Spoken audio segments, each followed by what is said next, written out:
Sophie and today I'm here to talk about my 2020 TBR. So just as a disclaimer, I'm talking low because my brother is asleep, but yeah, just here to talk about the books that I own, that I plan on getting to in 2020, not counting new releases. But yeah, let's get right into it. The first one, I am actually like over halfway through, and it's Prince of Fools by Mark Lawrence. I'm not gonna talk about what the books are about because there are a lot of them. Just gonna go like a quick overview, what the book's about, my feelings, why I want to read them, and so forth. But I really like the beginning, but I've been in vacation this entire month, that's why I haven't posted, and I've just really lost interest in this book, but I want to finish it because I love Mark Lawrence's other series, Book of the Ancestor. But yeah, I like picked up the audiobook, wasn't focusing well, wasn't really into the story, so it just ended up like being a mess. I must have missed like 20% because I just wasn't really paying attention. But I really want to finish this year. Next one is Little Women by Louisa May Alcott. Obviously, it's because of the movie. Why else? This is a thick boy. And like saw the movie a week later, bought the book. I'm gonna read this year still. It's big, but I think I can do it quickly because I've listened to the first chapter on audio and it really feels like it flows well, and this might be my first classic ever. So yeah, very excited. The next book I have is Middle Game by Sean McGuire.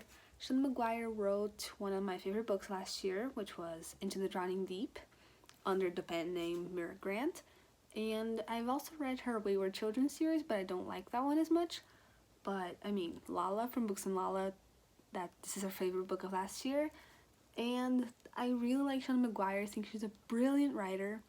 And I'm really interested in this story. It's like mysterious, it's all black, it's interesting. It's Sean and McGuire, so I'm really excited for this one. I also really want to read Bateson Black by Sam Sykes. This is a book I've had for like a little while. I'm in a book club that this was our January pick, but I've traveled like from the January 1st until today. I got back today, January 24th, and it's also a thick boy, but I really want to read this because like people have really been enjoying this, enjoying the humor, enjoying the plot, enjoying the romance, and I'm always looking for more female fantasy, high fantasy, adult high fantasy especially, and I'm really excited for this. I just have to be in the right headspace to go through a book this big. But I also think that if I start it, I'm not gonna notice the length, because I read like the first few pages and this does sound like a book that it's gonna flow really well once you get into it, but we'll see. Next is Blade Itself by Joe Abercrombie. To be honest, I'm only gonna read this because fantasy nerds ran about it like a lot, and I'm really into fantasy, getting into adult fantasy since 2018, and I haven't read this yet. Read the first 50 pages, was bored out of my mind. I was only interested by Glocka, I don't know how to say his fucking name, but I'll keep going, see if I get attached to the characters, see if I like it, but I will definitely get to this book this year. If I don't, I'm gonna do like a wrap-up of this TBR in the end of the year if I'm still making videos. Like, look, you didn't read like half of these. I hope that's not true. Another one of the thick boys is Priory of the Orange Tree by Samantha Shannon. This book was very big in the beginning of last year, 2019, and it's like very much high fantasy. Has an female couple. It's very big, and I read like, I don't know how much of it. Oh, here we go. I read 24 pages and I was really bored, but I will get through this year. I bought it. I spent a lot of money on this because adult high fantasy is expensive, so I will finish this one this year. Another one is The Eye of the World by Robert Jordan. Am I only gonna read this because of the upcoming TV show? Yes. So, I actually, I don't know if you can see it, but shit, I'm gonna be a beauty guru. I tabbed it already because I'm like, over halfway done with the book. This is what I've read. This is what I have to read.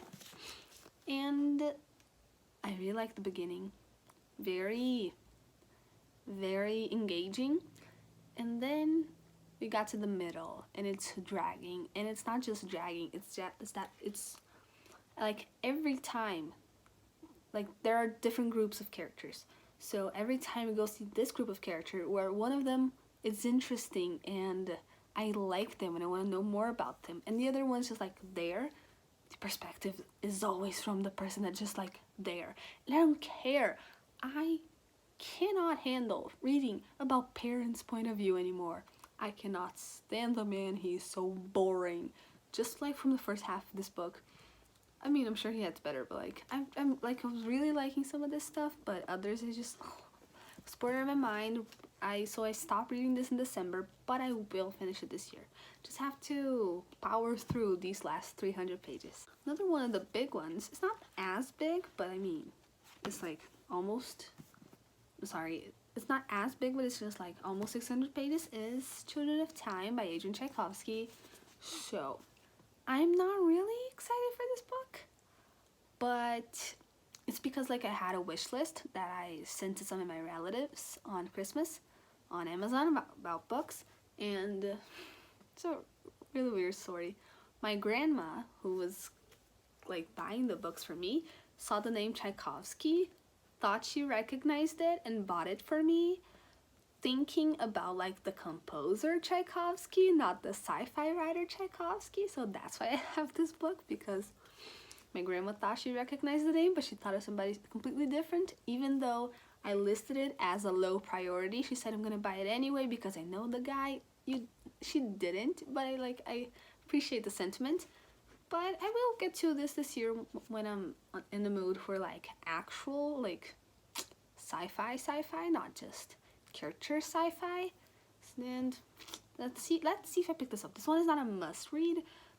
Let's see if I pick this up. This is Fury Born by Clara Legrand. I got an arc of this before it came out, like in 2017, 2018.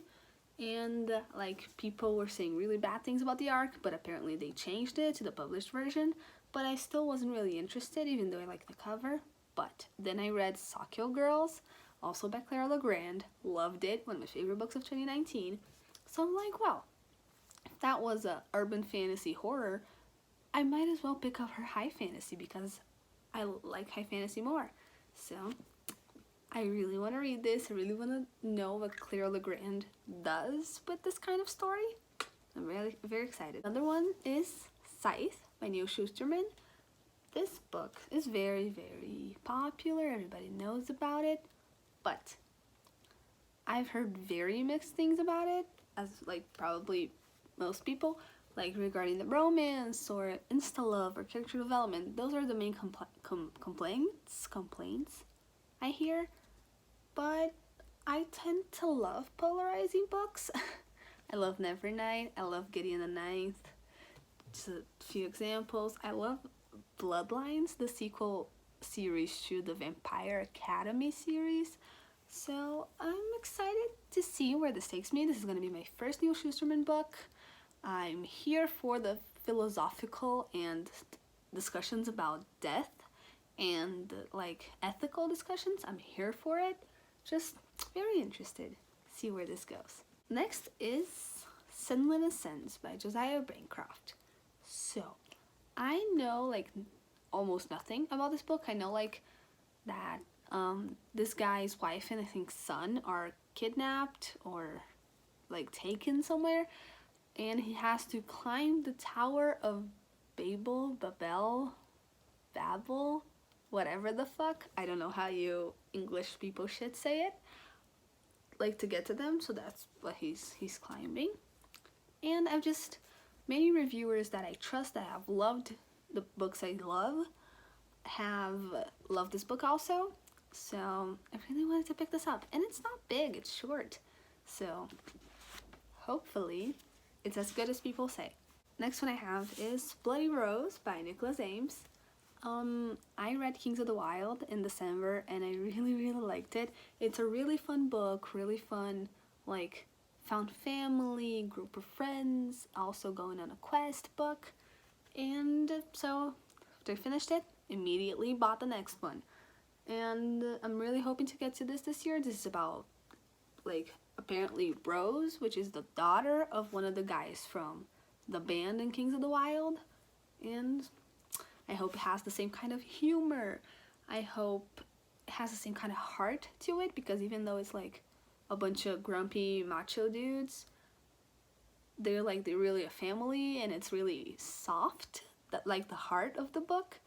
And I'm really hoping this has this too, with also badass female characters. Next I have A Long Way to a Small Angry Planet by Becky Chambers. This book is like, or was, extremely big. Like, everybody knew about it, but I never got around to reading it because I couldn't never find it anywhere, not even on Amazon. But then I found this indie hidden bookshop in the city I traveled to here in Brazil, like Rio de Janeiro.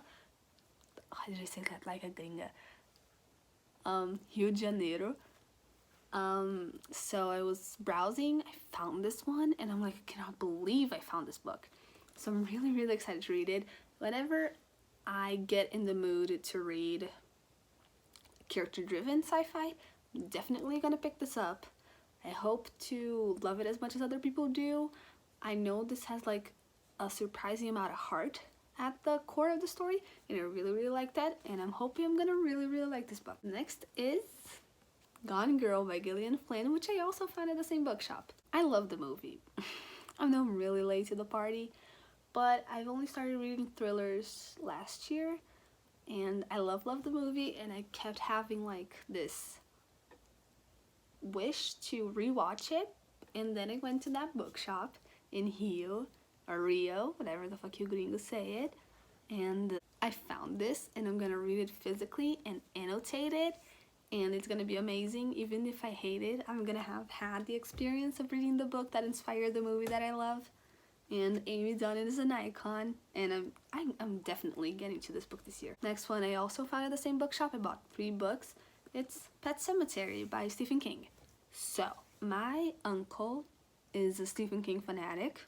He's read a lot of his work, and he's given me some of his books to read, but I haven't read like a novel in my native language in a long time, and that's bad. So I couldn't get into King's writing in Portuguese. So then I found this at the bookshop, and I immediately bought it. I'm like, I'm finally gonna read it, finally gonna be able to talk to my uncle about it. So I'm definitely getting through this year, because I did get into the audiobook, but I think I'm gonna have a better experience if I read this physically, because like audiobooks and me right now, we're not connecting. So this one is the one I definitely pick up this year.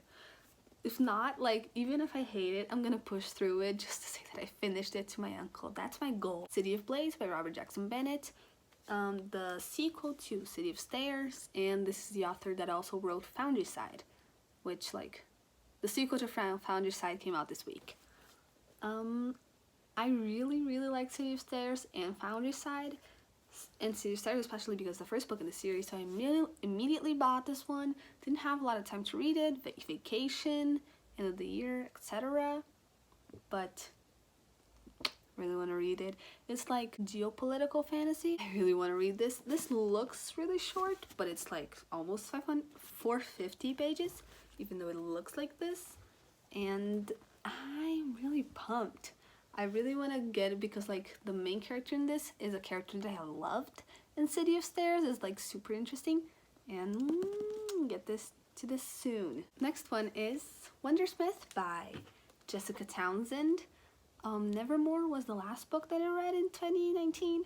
I finished it like December 30th, and I really liked it. It had it's middle grade about friends and family and hope, and it also has like social commentary in it, which I thought was really cleverly done, and I really liked it. Didn't give it 5 stars though, gave it 4, but I really want to see where this is going. Of course, I called all the twists in book 1 because it's middle grade, it's made for kids, but even still, I really liked it. Immediately bought the next one. Really want to see where Morgan and her crew are going. So I'm gonna read this probably to the middle of the year, but definitely this year. The last book I have here to show you, this is not my entire physical TBR. This is like the books that I actively want to read, not just like the ones I have here that I haven't read that are up there. But the last one is Subtle Knife by Philip Pullman, and actually also the third book, but it's up there because I loved The Golden Compass. Was my last favorite, not least, last, like the last favorite, you know, out of like that I read last. You get it, I don't need to explain it. And this one is surprisingly very much shorter than The Golden Compass. It only has like 326 pages, and but I'm really pumped about this. As I said, I loved book one, and I'm gonna start this tomorrow and probably binge the second and third since I own both of them. And yeah, really excited about this because like I said this is my favorites of the year, that when I was a kid, I used to be like one of those snobs that are like, why are you reading A Bússola de Ouro, which is the name of the first book in Portuguese? Like, Percy Jackson is so superior. Why are you reading that? You should be reading like Percy Jackson. And then they picked up Golden Compass, and bitch, they were right. They were right. Those kids were way beyond me, because this first book is amazing. And I know the series only gets more amazing because we get to explore more of the world and the magics and of Lyra. And I'm really excited. Like, probably the first thing I'm gonna do when I wake up tomorrow is like start reading. So yeah, these were my TBR for 2020. And yeah, let me know which one of these you want me to read first, or like you liked better or hated. I don't know. Probably if you hated a book, it's gonna make me want to read it more because I want to form my own opinion and like discuss it with you. That's just my thing. So yeah, my name's Sophia and I'll see you next time. Bye!